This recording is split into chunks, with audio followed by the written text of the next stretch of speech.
Hello students, welcome back to my YouTube channel Indian judiciary. MP ADPO के syllabus के लगभग 10 minor laws complete हो चुके हैं।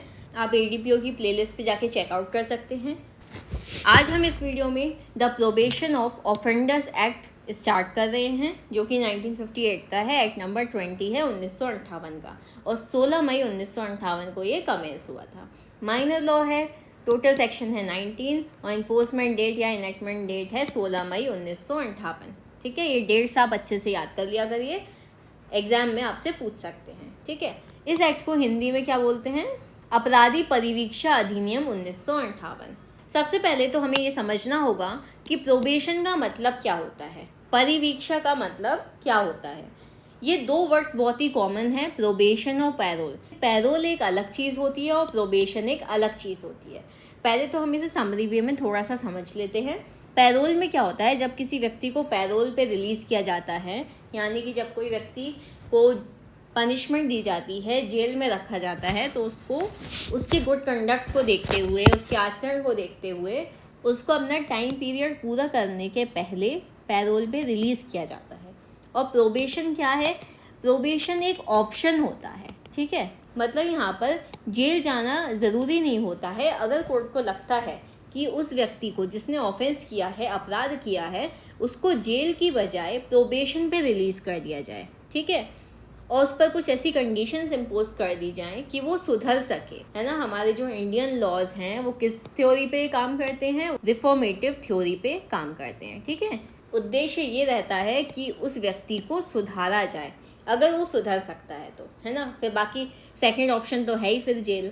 इसी के लिए ये पूरा एक्ट बनाया गया है, प्रोबेशन ऑफ ऑफेंडर्स एक्ट। ठीक है, अब इस एक्ट का क्या उद्देश्य है पहले तो ये देख लीजिए। Object: An act to provide for the release of offenders on probation or after due admonition and for matters connected therewith। अपराधियों को परिवीक्षा पर या सम्यक भर्त्सना के पश्चात छोड़ दिए जाने के लिए और उससे संबद्ध बातों के लिए और बंद करने के लिए अधिनियम बनाया गया है।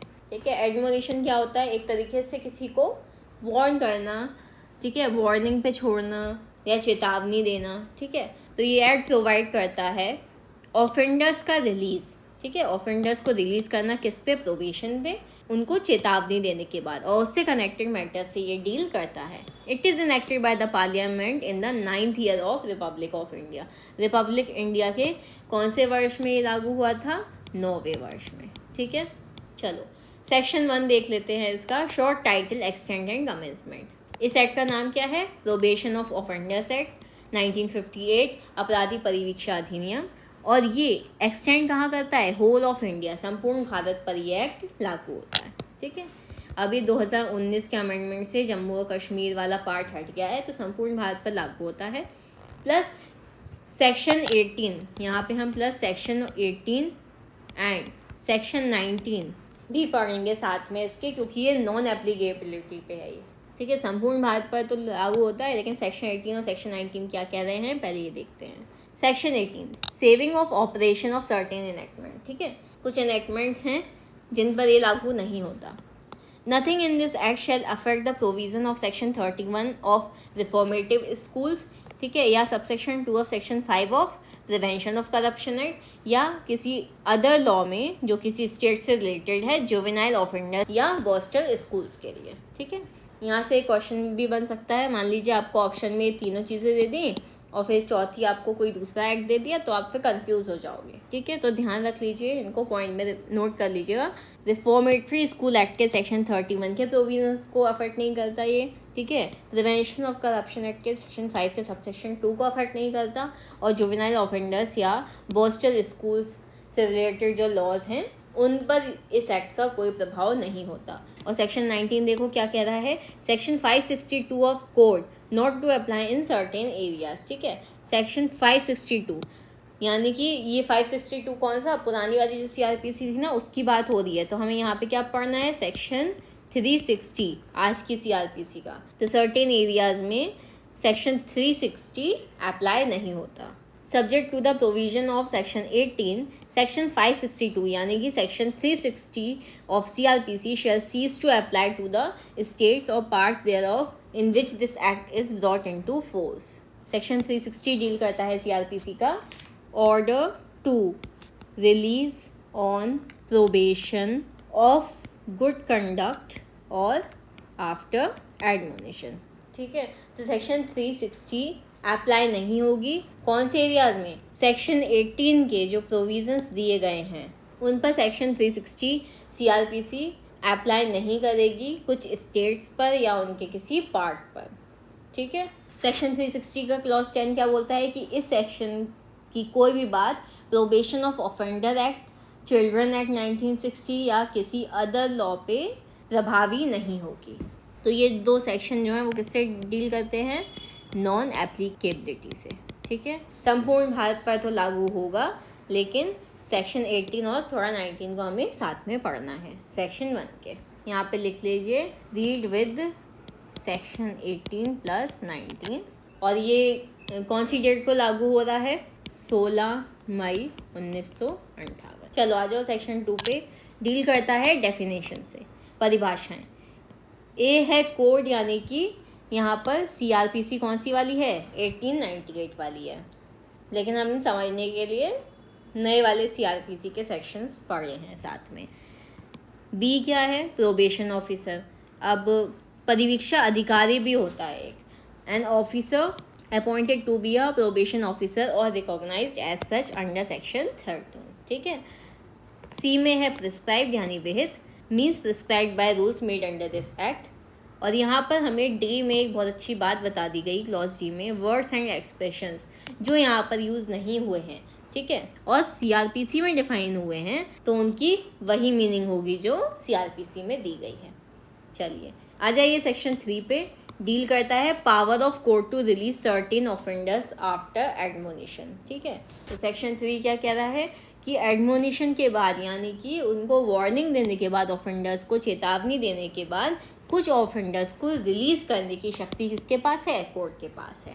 चलो पहले हम इसे एक बार रीड करते हैं। When any person is found guilty of having committed an offence punishable under section 379, section 380, section 381, section 404, section 420 of IPC, or any offence punishable with imprisonment for not more than 2 years or with fine or with both under IPC or any other law, and no previous conviction is proved against him, and the court by which the person is found guilty is of opinion that having regard to the circumstances of the case, including the nature of the offence and the character of the offender, it is expedient so to do, then notwithstanding anything contained in any other law for the time being in force, the court may, instead of sentencing him to any punishment or releasing him on probation of good conduct under section 4, release him after due admonition। अब देखिए court के पास क्या शक्ति है कि वो कुछ offenders को, कुछ अपराधियों को एडमोनिशन के बाद रिलीज कर सकता है। ठीक है, जब कोई व्यक्ति गिल्टी है, कौन से ऑफेंस के अंतर्गत? अंडर सेक्शन 379 IPC किससे डील करता है? पनिशमेंट फॉर थेफ्ट से।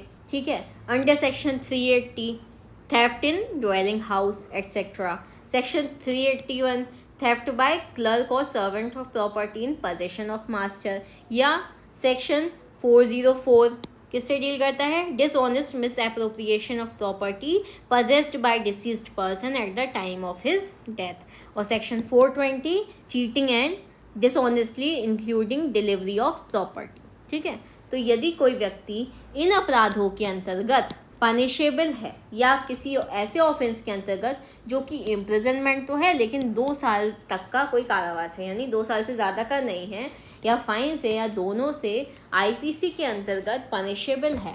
ठीक है, तो कोर्ट सबसे पहले क्या चेक करेगा? No previous conviction. ठीक है, उसका कोई प्रीवियस कन्विक्शन नहीं होना चाहिए, यानी कि वो किसी और ऑफेंस के लिए पहले दोष सिद्ध नहीं होना चाहिए। ठीक है, और क्या देखेगा court? Circumstances of the case. ठीक है, फिर क्या देखेगा? नेचर ऑफ द केस, है ना। फिर क्या देखेगा? Character of the offender. ठीक है, इन सारी चीज़ों को देखते हुए यदि उसको ये सही लगता है करना कि उस व्यक्ति को सेंटेंस देने की बजाय, पनिशमेंट देने की बजाय उसको प्रोबेशन पर सेक्शन 4 के अंतर्गत गुड कंडक्ट यानी अच्छे आचरण के आधार पर छोड़ देना चाहिए, वार्निंग देने के बाद, चेतावनी देने के बाद, तो जो कोर्ट है वो क्या कर सकेगा, उसको रिलीज कर देगा। किस पे? प्रोबेशन पे। ठीक है, अब आ जाओ एक्सप्लेनेशन पे। For the purpose of this section, previous conviction against a person shall include any previous order made against him under this section or section 4। ठीक है, तो प्रीवियस कन्विक्शन क्या इंक्लूड करता है? कोई प्रीवियस ऑर्डर जो उस व्यक्ति के अगेंस्ट बनाया गया है इस सेक्शन के अंतर्गत या सेक्शन 4 के अंतर्गत। ठीक है, क्लियर है? चलिए, ये पॉइंट्स आप ध्यान में रखिएगा। अब आ जाइए सेक्शन 4 पे। डील करता है power of court to release certain offender on probation of good conduct. ठीक है, अच्छे आचरण पर कुछ ऑफेंडर्स को प्रोबेशन पे रिलीज करने की कोर्ट की शक्ति। सब सेक्शन 1 देखो। When any person is found guilty of having committed an offence not punishable with death or life imprisonment, and the court by which the person is found guilty is of opinion that, having regard to the circumstances of the case, including the nature of the offence and the character of the offender, it is expedient to release him on probation of good conduct, then, notwithstanding anything contained in any other law for the time being in force, the court may, instead of sentencing him at once to any punishment, direct that he be released on his entering into a bond, with or without sureties, to appear and receive sentences when called upon during such period not exceeding 3 years, as the court may direct, and in meantime to keep the peace and be of good behavior। ठीक है, तो subsection 1 क्या कह रहा है? जहाँ कोई व्यक्ति गिल्टी है ऐसे ऑफेंस के लिए जो कि डेथ या लाइफ इम्प्रिजनमेंट नहीं है। ठीक है, तो नॉट बीइंग डेथ पनिशमेंट और लाइफ इम्प्रिजनमेंट। ठीक है, लाइफ इम्प्रिजनमेंट या फिर डेथ नहीं है उसका पनिशमेंट, और इसके अलावा किसी अदर ऑफेंस के लिए वो अपराधी है, गिल्टी है, तो क्या करेगा कोर्ट? वही चीज़ें देखेगा। Circumstances of the case, nature of the offence, character of the offender. ठीक है, और उनको रिलीज कर देगा प्रोबेशन पर अच्छे आचरण के लिए। ठीक है, कि आप जाओ और सुधर के आओ। और क्या करवा सकता है? उसको बोल सकता है कि आप एक बॉन्ड फिल करो विद और विदाउट श्योरिटीज। ठीक है, और कोर्ट में अपीयर हो और अपना सेंटेंस रिसीव करो, अपनी पनिशमेंट कंटिन्यू करो, तो कोर्ट क्या करेगा? उसको गुड कंडक्ट के लिए प्रोबेशन पर रिलीज कर देगा। 3 साल तक के पीरियड का वो बॉन्ड साइन करवा सकता है उसको, और बोल सकता है कि जिस टाइम आपको बोला जाए उस टाइम आप कोर्ट के सामने अपीयर होइए।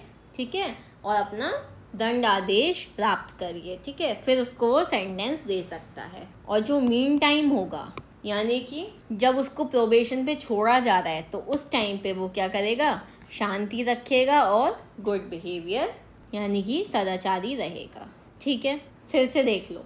यदि कोई व्यक्ति ऐसे ऑफेंस के लिए गिल्टी है जो कि डेथ नहीं है या फिर लाइफ इम्प्रिजनमेंट नहीं है, इसके अलावा किसी ऑफेंस के लिए गिल्टी है, तो कोर्ट केस के सर्कमस्टेंसेस को देखते हुए, ठीक है, ऑफेंस के नेचर को देखते हुए, ऑफेंडर के कैरेक्टर को देखते हुए, अगर उसको सही लगता है तो उसको वो प्रोबेशन पे, गुड कंडक्ट पे रिलीज़ कर देगा। ठीक है, किसी अदर लॉ में किसी भी बात के होते हुए कि उस व्यक्ति को पनिश करने की बजाय उसको रिलीज़ करना सही है, तो वो एक बॉन्ड यानी जो बंध पत्र होते हैं उनको फिल करवाएगा विद और विदाउट श्योरिटी। ठीक है, प्रतिभू सहित या प्रतिभुओं के बिना। और उसका टाइम पीरियड क्या होगा? 3 साल। ठीक है, तो 3 साल के लिए वो कर सकता है, और बोलेगा कि जब वो कोर्ट उसको डायरेक्ट करे उस व्यक्ति को कि अब आप कोर्ट के सामने अपीयर हो जाओ और अपना जो सेंटेंस है यानी जो उसकी पनिशमेंट है उसको रिसीव करो, तो वो व्यक्ति कोर्ट के सामने अपीयर होगा और अपना सेंटेंस रिसीव करेगा। और जो उसके बीच के टाइम होगा उस टाइम पे वो शांति कायम रखेगा और सदाचारी रहेगा। ठीक है, अब देख लो प्रोविज़ो क्या कह रहा है। Provided that the court shall not direct such release of an offender unless it is satisfied that the offender or his surety, if any, has a fixed place of abode or regular occupation in the place over which the court exercises jurisdiction, or in which the offender is likely to live during the period for which he enters into the bond। तो proviso ये कह रहा है कि court किसी offender को release नहीं करेगा जब तक कि वो सेटिस्फाइड नहीं हो जाता कि वो जो ऑफेंडर है यानी अपराधी है, या जो श्योरिटी है अगर कोई है तो उसकी कोई फिक्स प्लेस है रहने की, या फिर उसका ऑक्यूपेशन की कोई फिक्स प्लेस है, ठीक है, जिस जगह पर उस कोर्ट का ज्यूरिसडिक्शन है, क्षेत्राधिकार है, ठीक है। सबसेक्शन 2 देखिए, before making any order under subsection 1 the court shall take into consideration the report if any of the probation officer concern in relation to the case, ठीक है। सबसेक्शन 2 ये कह रहा है कि सबसेक्शन 1 के अंतर्गत कोई प्रोबेशन ऑर्डर बनाने के पहले जो कोर्ट है वो अगर उस मैटर से रिलेटेड किसी प्रोबेशन ऑफिसर ने उस पर कोई रिपोर्ट तैयार की है तो उस रिपोर्ट को भी कंसीडर करेगा, ठीक है। अब आ जाओ सबसेक्शन 3 पे। When an order under subsection 1 is made, the court may, if it is opinion that in the interest of the offender and of the public it is expedient so to do, in addition pass a supervision order directing that the offender shall remain under the supervision of a probation officer named in the order during such period not being less than 1 year as may be specified therein, and may in such supervision order impose such condition as it deem necessary for the due supervision of the offender। तो subsection 3 ये कह रहा है कि subsection 1 के अंतर्गत जो आदेश पारित किया गया है, अगर कोर्ट का ऐसा ओपिनियन है कि वो ऑफेंडर के हित में यानी कि अपराधी के हित में या फिर पब्लिक के हित में यानी कि लोक हित में है, और अगर वो ज़रूरी समझे कि वो प्रोबेशन के साथ साथ उसको ये बोले कि वो किसी के सुपरविजन में रहेगा यानी कि वो किसी प्रोबेशन ऑफिसर की निगरानी में रहेगा, यानी कि कोर्ट ये बोल सकता है कि आप प्रोबेशन पर जाइए लेकिन एक प्रोबेशन ऑफिसर की निगरानी में आप रहेंगे ऐसे पीरियड के लिए जो उस ऑर्डर में स्पेसिफाई की गई है, और वो जो पीरियड होगा वो 1 साल से कम का नहीं होगा जैसा कि स्पेसिफाई किया जाए, और उस सुपरविजन ऑर्डर पे वो कुछ कंडीशंस इम्पोज करेगा जो कि वो ज़रूरी समझे, ठीक है। सबसेक्शन 4 देखो, the court making a supervision order under subsection 3 shall require the offender before he is released to enter into a bond with or without sureties to observe the conditions specified in such order and such additional conditions with respect to residence, abstention from intoxicants or any other matter as the court may having regard to the particular circumstances consider fit to impose for preventing a repetition of the same offence or a commission of the other offences by the offender।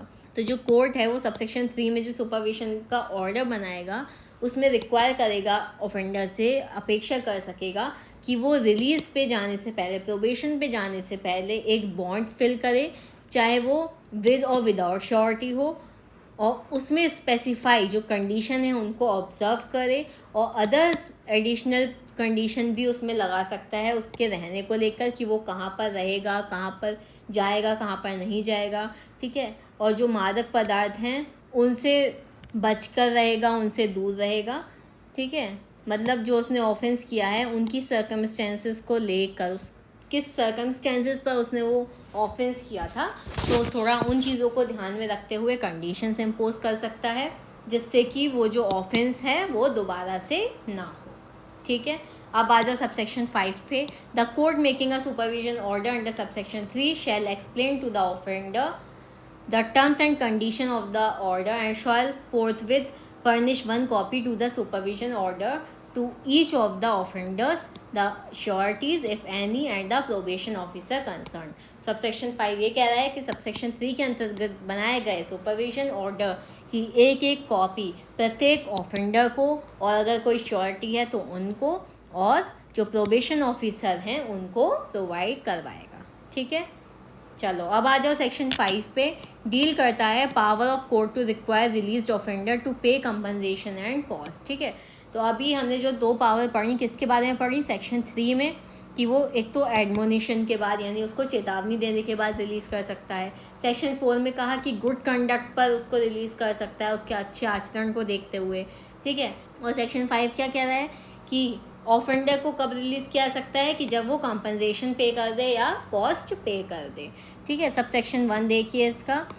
The court directing the release of an offender under section 3 और section 4 may if it thinks fit make at the same time a further order directing him to pay such compensation as the court thinks reasonable for loss or injury caused to any person by the commission of the offence and such cost of the proceeding as the court think reasonable।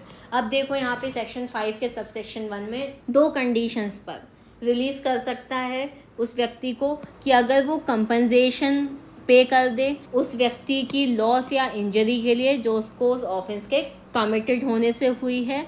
और clause B में क्या कह रहा है कि ऐसी cost उसको दे उस जो कार्यवाही की जो खर्चे हुए हैं, ठीक है, अदर पार्टी को, वो कॉस्ट भी उनको प्रोवाइड करवाई जाए।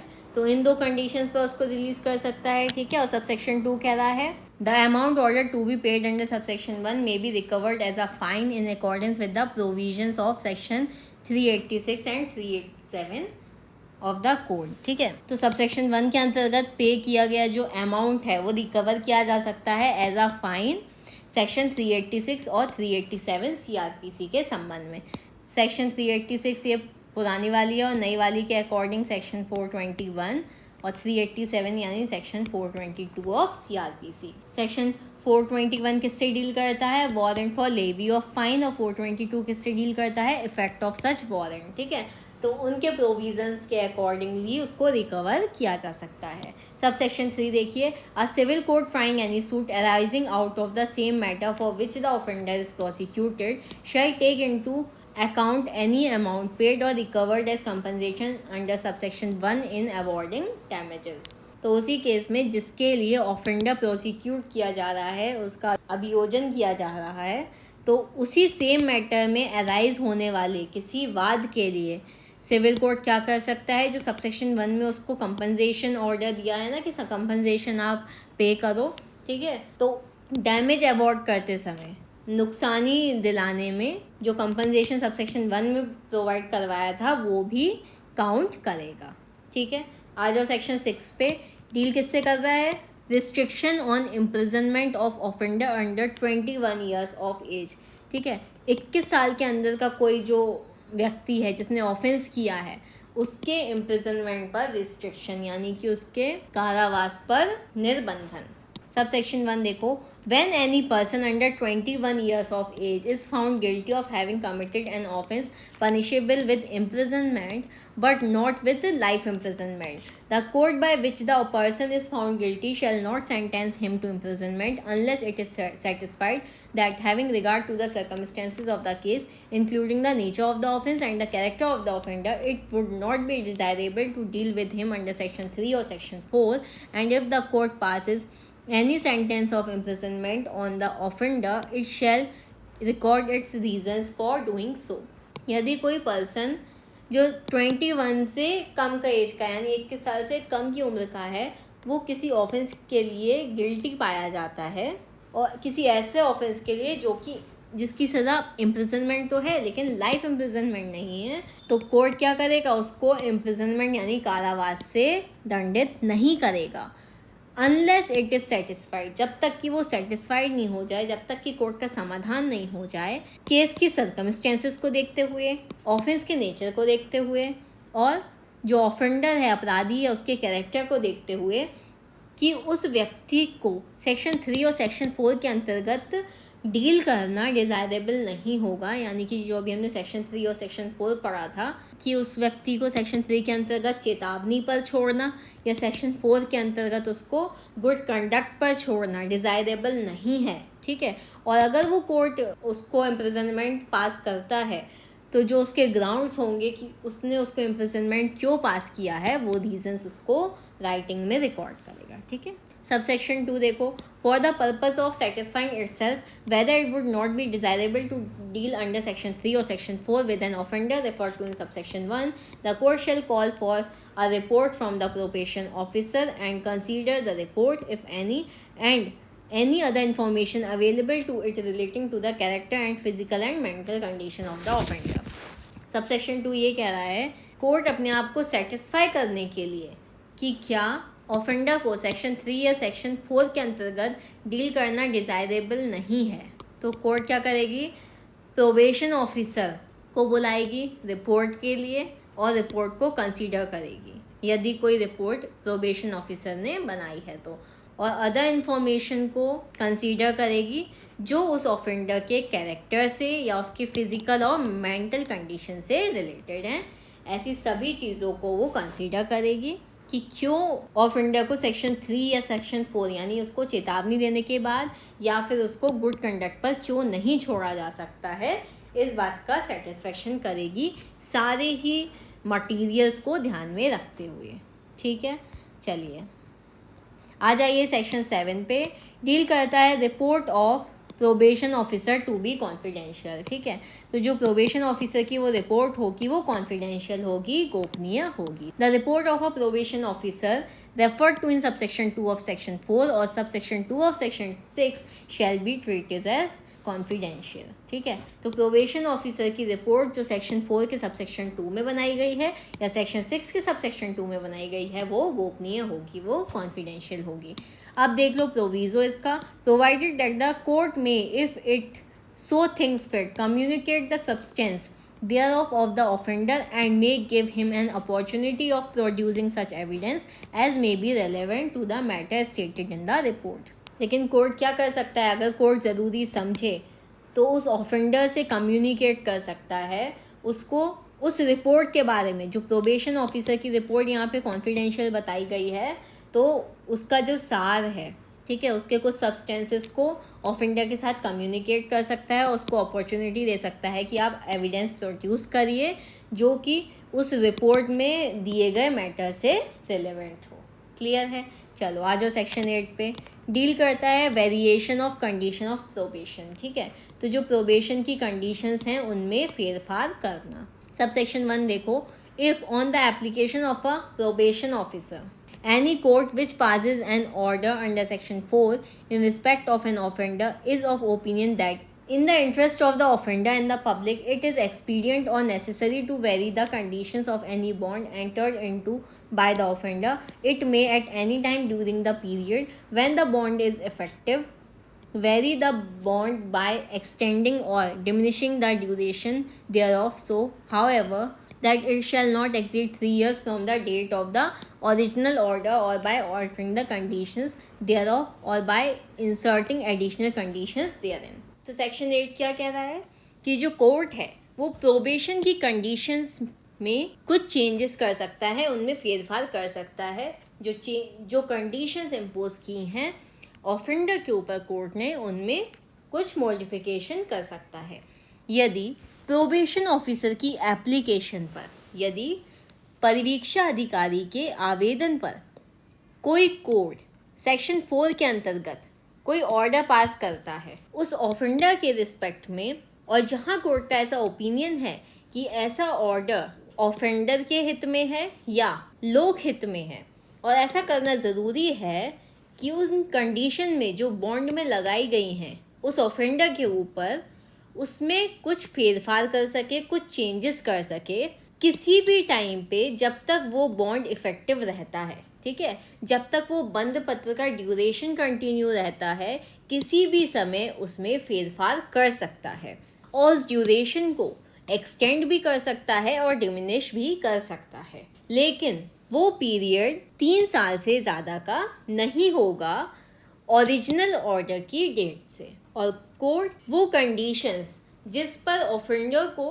प्रोबेशन पे जाने के लिए अलाउ किया है, उन कंडीशंस में कुछ ऑल्टर कर सकता है और उसमें कोई कंडीशन ऐड कर सकता है। प्रोविजो देखिए। Provided that no such variation shall be made without giving the offender and the surety और sureties mentioned in the bond an opportunity of being heard।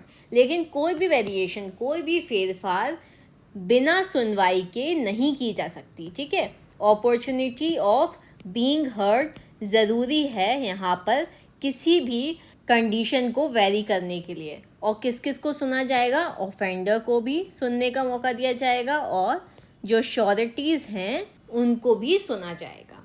ठीक है, अब देखिए सबसेक्शन 2।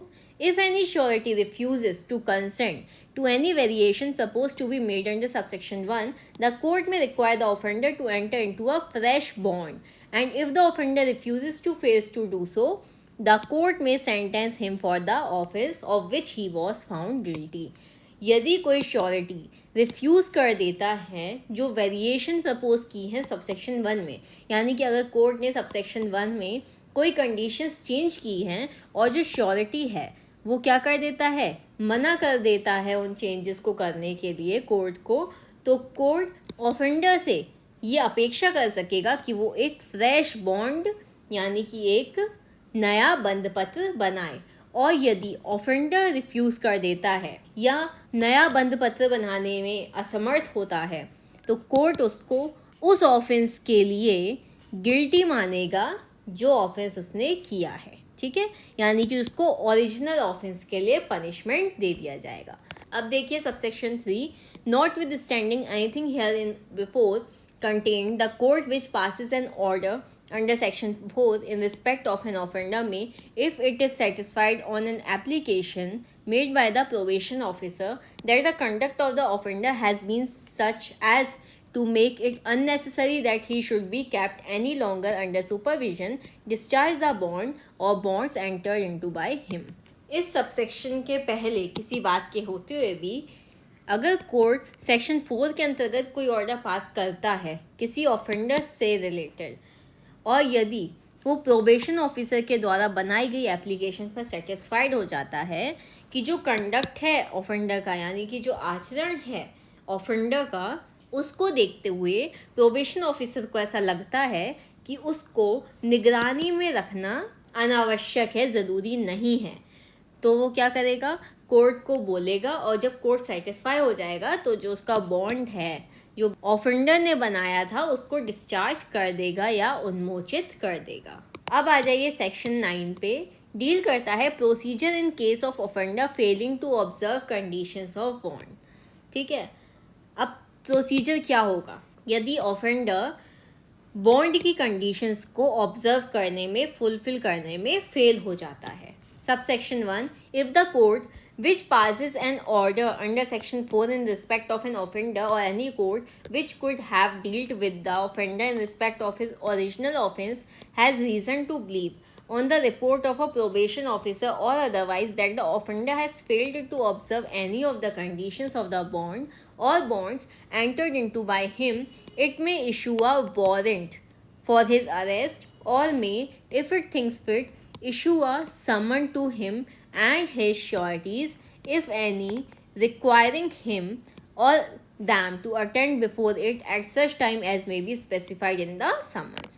अब देखिए सबसेक्शन 1 क्या कह रहा है कि यदि कोर्ट सेक्शन 4 के अंतर्गत कोई ऑर्डर पास करता है किसी ऑफेंडर के लिए या कोर्ट उस ऑफेंडर से उसके ओरिजिनल ऑफेंस के संबंध में डील कर रहा है या उसको विश्वास रखने का कारण है और प्रोबेशन ऑफिसर की रिपोर्ट पर अगर ऑफेंडर फेल हो जाता है कंडीशंस को ऑब्जर्व करने में, ठीक है, जो बंद पत्र में कंडीशंस इम्पोज की गई थी उसके ऊपर कि भाई इन कंडीशंस पर हम तुम्हें प्रोबेशन पर रिलीज़ कर रहे हैं, यदि वो उन कंडीशंस को फुलफिल करने में फेल हो जाता है, असमर्थ हो जाता है, ठीक है, तो कोर्ट क्या कर सकता है, उसके अगेंस्ट वारंट इशू कर सकता है या समन इशू कर सकता है उसके या श्योरिटी के अगेंस्ट। ठीक है, वारंट हमें सीआरपीसी में कहाँ दिया गया है, सेक्शन 70 से 81, और समन्स कहाँ दिए हैं, सेक्शन 61 से 69। ठीक है, तो सीआरपीसी में इन्हीं सेक्शंस के अकॉर्डिंगली उस ऑफेंडर को और श्योरिटीज़ को अरेस्ट का वारंट या समन इशू किया जा सकता है और उनसे अपेक्षा करेगा कोर्ट कि वो कोर्ट के सामने अटेंड हो, उपस्थित हो उस टाइम पे जो टाइम समन्स में स्पेसिफाई किया है। ठीक है, अब आ जाइए सबसेक्शन 2 पे, The court before which an offender is so brought or appears may either remand him to custody until the case is concluded or it may grant him bail with or without surety to appear on the date which it may fix for hearing। जिस court के समक्ष वो offender लाया जाता है या उपस्थित होता है, ठीक है, तो वो कोर्ट केस के कंक्लूड होने तक यानी केस के फाइनल होने तक उस ऑफेंडर को कस्टडी में रख सकता है या उसको बेल ग्रांट कर सकता है विद और विदाउट श्योरिटी और उसको उस डेट पे कोर्ट के सामने उपस्थित होने के लिए बोल सकता है जिस दिन हियरिंग की डेट फिक्स की गई है। ठीक है, सबसेक्शन 3 देखिए, if the court after hearing the case is satisfied that the offender has failed to observe any of the conditions of the bond or bonds entered into by him, it may forthwith sentence him for the original offense, or where the failure is for the first time, then without prejudice to the continuance in force of the bond impose upon him a penalty not exceeding 50 rupees. ठीक है, अब यहाँ पे देख लीजिए penalty आ गई और punishment आ गई। ठीक है, ये सेक्शन आप अच्छे से याद कर लीजिएगा,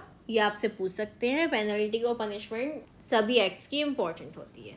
तो सब सेक्शन 3 ये कह रहा है यदि केस की हियरिंग के बाद कोर्ट सेटिस्फाइड हो जाता है कि जो ऑफेंडर है, ठीक है, वो बॉन्ड की कंडीशन फुलफिल करने में असमर्थ हो गया है, तो वो उसको ओरिजिनल ऑफेंस के लिए पनिश कर सकता है। ठीक है, इम्प्रिजनमेंट दे सकता है, या यदि वो पहली बार ऐसा करने में असमर्थ हुआ है तो बॉन्ड की कंटिन्यूटी पे बिना कोई प्रतिकूल प्रभाव डाले उस पर इम्पोज कर सकता है पेनल्टी, जो कि 50 रुपये से ज़्यादा की नहीं होगी। ठीक है, या तो उसको सेंटेंस होगा उसके ओरिजिनल ऑफेंस के लिए, या फिर 50 रुपीज़ तक का उसको फाइन हो सकता है। ठीक है, चलिए सब सेक्शन 4 देखिए।